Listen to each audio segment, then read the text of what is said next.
Vadodara હાટનું presentation રજૂ કરવામાં આવશે. લગભગ 80 કરોડના ખર્ચે વડોદરા હાટનું પ્રેઝન્ટેશન રજૂ થશે.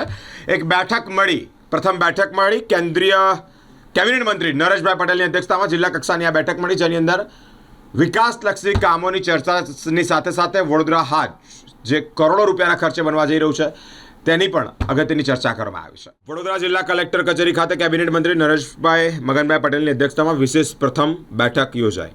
આ બેઠકમાં ડાયમંડ જ્યુબિલી કોટેજ ઇન્ડસ્ટ્રીયલ કેન્દ્ર ખાતે નિર્માણ પામનાર અત્યાધુનિક વડોદરા હાટનું પ્રેઝન્ટેશન રજૂ કરવામાં આવ્યું. 80 કરોડ રૂપિયાના ખર્ચે બનનારા હાટમાં પ્રદર્શન કેન્દ્ર, એમપી થિયેટર, આધુનિક સુવિધાઓનો સમાવેશ થશે, જેને કારણે હસ્તકલા કારીગરોને વેચાણ માટે યોગ્ય પ્લેટફોર્મ મળશે અને રોજગારની નવી તકો પણ ઊભી થશે. કેબિનેટ મંત્રીએ જણાવ્યું છે કે આ પ્રોજેક્ટ વિકસિત ભારતના સંકલ્પને સાકાર કરવા માટે રાજ્ય માટે મોડેલ બનશે. મ્યુનિસિપલ કમિશનરે કામગીરી ઝડપી પૂર્ણ થાય તેવી ખાતરી આપી છે. ખાસ કરીને મારો કોટેજ ઉદ્યોગ મારી પાસે છે ત્યારે એક બરડા જેવા ખૂબ સારા શહેરની અંદર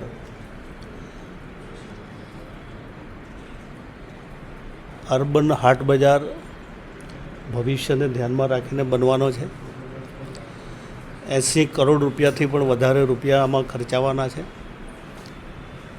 આનંદની વાત એ છે કે અમારા દંડકશ્રી બાલુભાઈ,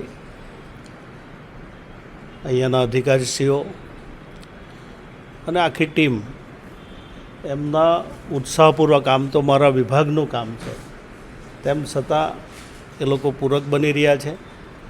અને આપણા યશસ્વી મુખ્યમંત્રીશ્રીએ એમના વરદ હસ્તે ભૂમિપૂજન પણ કર્યું છે. આપણા દેશના યશસ્વી પ્રધાનમંત્રીજી નરેન્દ્રભાઈ જે રીતે દેશને એક વિકસિત દેશ બનાવી રહ્યા છે, સાથે સાથે આત્મનિર્ભર તરફ જ્યારે આગળ વધી રહ્યા હોય, ત્યારે એક બરોડાની અંદર ખાસ કરીને એક અદ્યતન આધુનિક સમયને ધ્યાનમાં રાખીને એક અર્બન હાટ બજાર બને, એમાં અનેક લોકો સમયને ધ્યાનમાં રાખીને તાલીમ પણ લઈ શકે.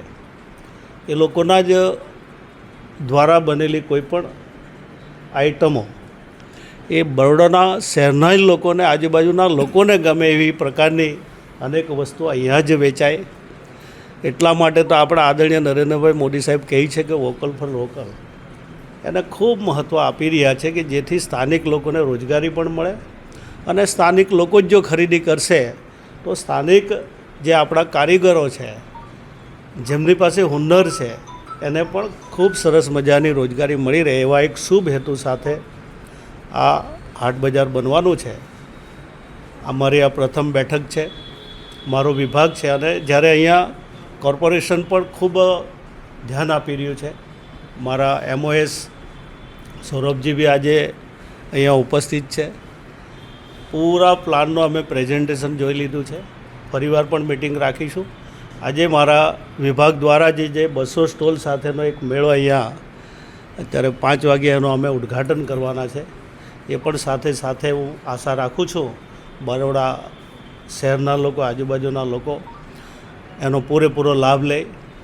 ચોક્કસ જેટલો લોકો લાભ લેશે એટલા જ સ્થાનિક લોકોને રોજગારી મળશે એવું મારું માનવું છે. એટલા માટે ફરીવાર આપના માધ્યમ દ્વારા જે સ્ટોલનો અમે અત્યારે ઓપનિંગ કરવા જઈ રહ્યા છે એમાં બધા લોકોને મારું નિમંત્રણ છે. જેટલા દિવસ બી અહીંયા સ્ટોલ જોવા મળશે એટલા દિવસ બધા લોકો લાભ લે એવી મારી બધા જ લોકોને પ્રાર્થના છે. ફરીવાર હું આપના માધ્યમ દ્વારા જે બાલુભાઈ અને એમની ટીમ જે ઇન્ટરેસ્ટ લઈ રહી છે, હું ચોક્કસ આવનારા દિવસોમાં એવો હાટ બજાર બનાવીશું કે જે ગુજરાત એક મોડેલ તો છે જ, પણ આવા હાટ બજાર બનવાથી એની પ્રેરણા લઈને બીજી જગ્યાએ પણ આવા હાટ બજાર બને એ પ્રકારનો અમે આવનારા દિવસોમાં કામ કરીશું એવું ચોક્કસ આપને વિશ્વાસ આપું છું. ધન્યવાદ. વડોદરામાં બની રહ્યા છે અર્બન હાટ છે.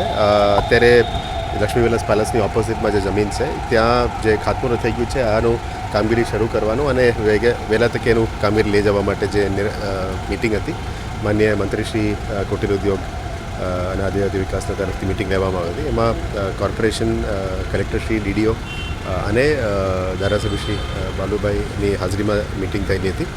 એટલે આવનારા દિવસોમાં આનું કામગીરી જ્યારે R&D દ્વારા કરવામાં આવશે, પછી કોર્પોરેશનનું પણ જે રોલ આવશે એની અંદર અમે સહયોગ આપીશું.